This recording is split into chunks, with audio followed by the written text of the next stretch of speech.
first thing you want to do is you want to go ahead and get your Dauphinoise potatoes done. Dauphinoise potatoes are a French scallop potato. You'll put them in your pie pans.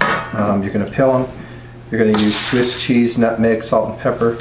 The French way, they use what we call Gruyere, which is a French version of Swiss cheese. I have actually Swiss cheese here. So you want to go ahead and start to peel your potatoes. Okay, after your potatoes are peeled, go ahead and get your pan. You're going to add a little cream, heavy cream, into your pan. You're going to be using the pie pan. And then you guys will either use a mandolin or you can use your cheese grater, the box cutter. There's one on the side that you can use to slice them thin. Okay, so I'm going to do this on a 2. I'll set this aside. Now, of course, you want to cut them, you can cut them. That would be the third option, buy it with a knife. And then the other way is to use one of these. You get a more of a consistent cut. You just got to be careful you don't cut yourself. These work really well.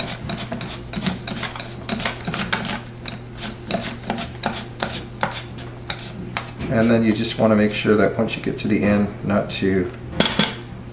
Okay. And we're going to bring these over. Add them in to your pan. And then once you do that, go ahead and add your Swiss cheese into it. Your garlic. You're going to use granulated garlic. And again, it's going to vary on how much you're going to put based on how big the potatoes are. Black pepper. And then salt. Again, depends on how big the potatoes are, so you're going to have to taste to determine. And to go a little bit under.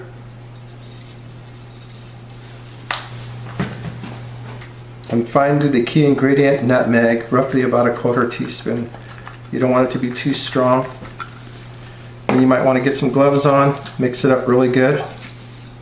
The Swiss cheese, you'll end up adding the rest of the cream, but you want to make sure you get it mixed well. Make sure it's evenly distributed, all the salt, the pepper, and the garlic. And then go ahead and give it a little shake. Remember, don't press down on it. Let it breathe. And then add the rest of the heavy cream. You're going to go into the oven. Make sure you have enough cream in there. So enough to cover it slightly, and you should be ready to go right into the oven.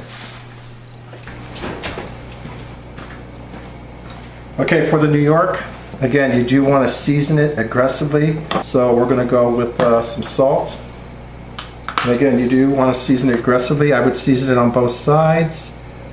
So get a nice good salt on there. And we're going to go black pepper. And you can do this several ways. You can grill it, you can sear it. Any way it works. And then we'll go with a little garlic. Again, as you can see, I'm seasoning it aggressively. Turn it around. You want to get your pan smoking hot, okay, whether you're grilling it or pan searing it. You can do this several ways too. You can butter baste it with some fresh herbs, or again, just go with the straight sear, which is what we're going to do today. Okay, I have a cast iron pan here, as you can see. And you want to get it smoking hot. Hit it with some oil, a high smoking oil. Cotton, grapeseed oil would work. Don't use extra virgin olive oil. And then you can either put it right in the pan, not too much. Okay, then you're going to sit it right in there. Just like that, and get a nice good crust. We're looking for a good crust on this. So you want to do this for about maybe 3 minutes on that side.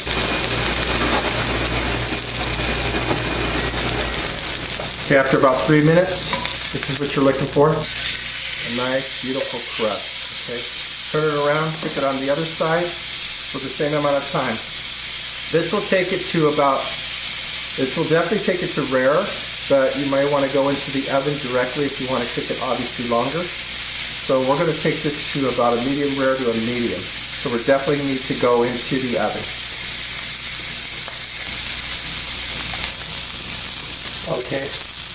Okay, so then finally we have it here, and it's basically rare. We got both sides crusted. Then at this point, you want to go into the oven. If you're going to go rare, probably about 3 minutes. We're going to go about 5 minutes into the oven to get us to a medium rare to a medium. Okay, and then once you get your steak in, you can prepare your asparagus, cut them, and then you can blanch and shock, or you can just saute them as they are, just like that. And we'll go ahead and do that next. Once everything comes out, that's when you do the sauteing. If you're going to blanch, do it now, shock them, reserve them, and then saute them. Okay, once it's done, remove it from the oven and let it rest. You do not want to cut it right when it comes out. You want to let it rest for at least 10 minutes. Okay, so you're going to blanch your asparagus for like 2 minutes. Remove them, put them in ice water, or you may, again, just saute them as they are. This is what your potatoes will look like when they come out. Just let them rest a little bit because they'll be really hot. Okay, then you have your asparagus. Throw a little oil in. Make sure you get your pan hot. You can add a little butter to it if you want, get a little flavor. So again, here's your asparagus. You got your oil. Again, this is already cooked, so all you're going to do is just heat it through.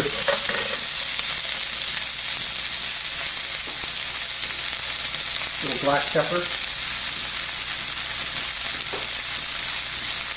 Salt.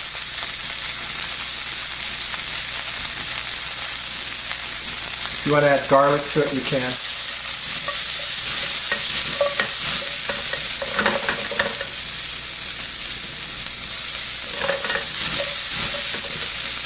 Add a little butter at the end. Turn it off. Let that butter just melt right into it.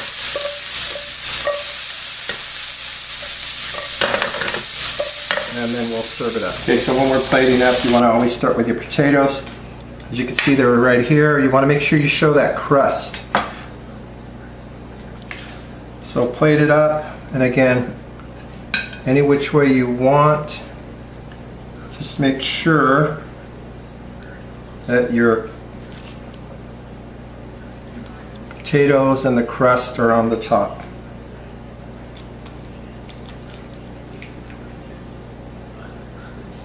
As you can see, these are very hot. Okay, for your steak, you do have a little bit of leftover gravy that you can make a gravy out of. Okay, we're going to slice this. You can leave it whole or you can slice it. Slicing it makes it a lot easier to eat. And as you can see, we're going for a medium rare to a medium. This is more of a medium rare.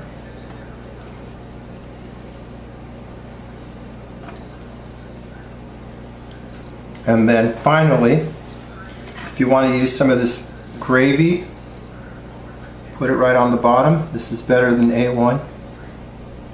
Make sure you clean your plate.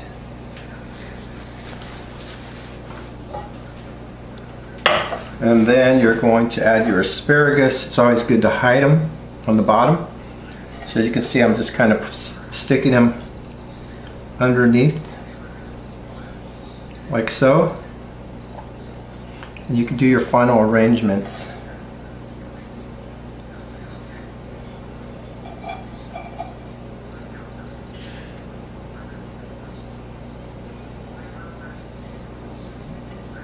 And there you go, you have this nice steak. Enjoy.